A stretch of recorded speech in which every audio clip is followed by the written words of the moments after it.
అండి, అందరూ ఎలా ఉన్నారు? బెట్టింగ్ యాప్ ఉద్యమం అయిపోలేదు.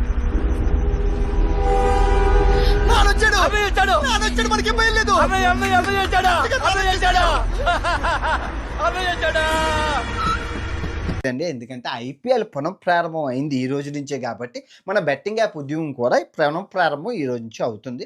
మన బెట్టింగ్ ఫ్యామిలీ ఏదైతే ఉందో ఆ బెట్టింగ్ ఫ్యామిలీలో బెట్టింగ్ రాజు గారు మన ఆదిరెడ్డి గారు, తర్వాత బెట్టింగ్ రాణి గారు మన శ్రీముఖ గారి గురించి మాట్లాడారు.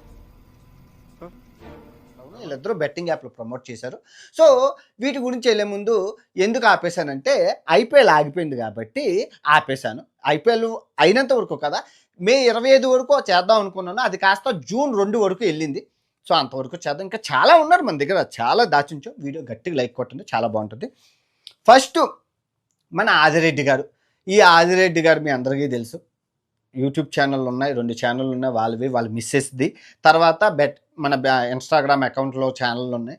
మనోడు బిగ్ బాస్ షోకి వెళ్ళక ముందు మన బిగ్ బాస్ రివ్యూలు చెప్పేవాడు. ఆ తర్వాత బిగ్ బాస్ షోలోకి వెళ్ళాడు. ఆ వెళ్ళి వచ్చాక రివ్యూలు చెప్పాడు. ఎటు చూసినా ఆదాయమే, నించొని కదలకుండా కుర్చీలో కూర్చొని ఆదాయం అనమాట. సో మనోడు నాకు ఫస్ట్ బెట్టింగ్ యాప్స్ ఎక్కడ ఉన్నా అంటే ఈ ఛానల్ ఏదైతే ఉందో ఆదిరెడ్డి ఫ్యాంటసీ టీమ్స్ అనమాట. మనోడు